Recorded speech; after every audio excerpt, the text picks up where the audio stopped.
കേന്ദ്ര സർക്കാരിന്റെ ജനവിരുദ്ധ നയങ്ങൾക്കെതിരെ പോരാട്ടം ശക്തിപ്പെടുത്തണമെന്ന് കേരള NGO യൂണിയൻ പാലക്കാട് ജില്ലാ സമ്മേളനം ആവശ്യപ്പെട്ടു. ജൈനിമേട് NN കൺവെൻഷൻ സെന്ററിൽ നടന്ന സമ്മേളനം അഡ്വക്കേറ്റ് കെ പ്രേംകുമാർ MLA ഉദ്ഘാടനം ചെയ്തു. ഉൽപ്പന്നങ്ങൾക്ക് പ്രതികാര ചുമത്താൻ അമേരിക്ക തീരുമാനിക്കുന്ന സാഹചര്യം ഉണ്ടായിട്ടും നമ്മുടെ രാജ്യത്തെ ഭരണാധികാരികൾക്ക് അതിലൊന്നും ഒരു പ്രതിഷേധമറിയിക്കാൻ പോലുമുള്ള ഇച്ഛാശക്തി ഉണ്ടായില്ല എന്ന് നാം കാണേണ്ടതുണ്ട്. ഇന്ത്യയുടെ ഉൽപ്പന്നങ്ങൾക്ക് എന്തുകൊണ്ടാണ് നിങ്ങൾ ഇങ്ങനെ ഒരു മാനദണ്ഡവുമില്ലാതെ 26% ചുങ്കം ചുമത്തുന്നത്, തീരുവ ചുമത്തുന്നത്, നികുതി ചുമത്തുന്നത്?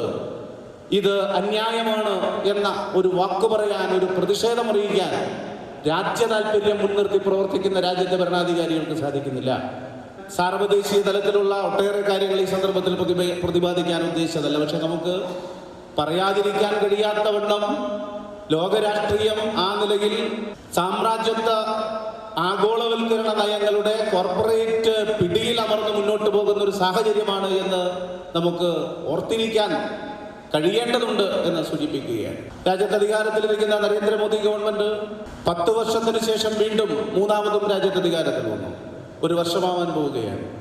എന്തിനാണ് ഗവൺമെന്റ് എന്നത് ജനങ്ങൾക്ക് ഓരോ സന്ദർഭത്തിലും അവർക്ക് ജീവിതത്തിൽ പ്രയാസം വരുമ്പോൾ, കഷ്ടത വരുമ്പോൾ ഒരു ജനാധിപത്യ ഗവൺമെന്റിന്റെ ചുമതലയാണ് ആ സാമൂഹ്യ ജനവിഭാഗങ്ങൾക്ക് താങ്ങും തണലുമായി നിൽക്കുക എന്നത്.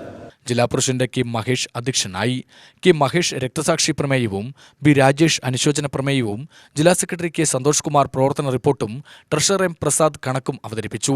സംസ്ഥാന വൈസ് പ്രസിഡന്റ് TM ഹാജറ, സംസ്ഥാന സെക്രട്ടേറിയറ്റ് അംഗം KK സുനിൽകുമാർ, സംസ്ഥാന കമ്മിറ്റി അംഗങ്ങളായ Mary Sylvester, S Krishnanunni, FSETO ജില്ലാ പ്രസിഡന്റ് MR മഹേഷ് കുമാർ, കേന്ദ്ര കോൺഫെഡറേഷൻ ജില്ലാ secretary S Suresh Babu, KSSPU ജില്ലാ സെക്രട്ടറി PN മോഹൻദാസ് എന്നിവർ പ്രസംഗിച്ചു.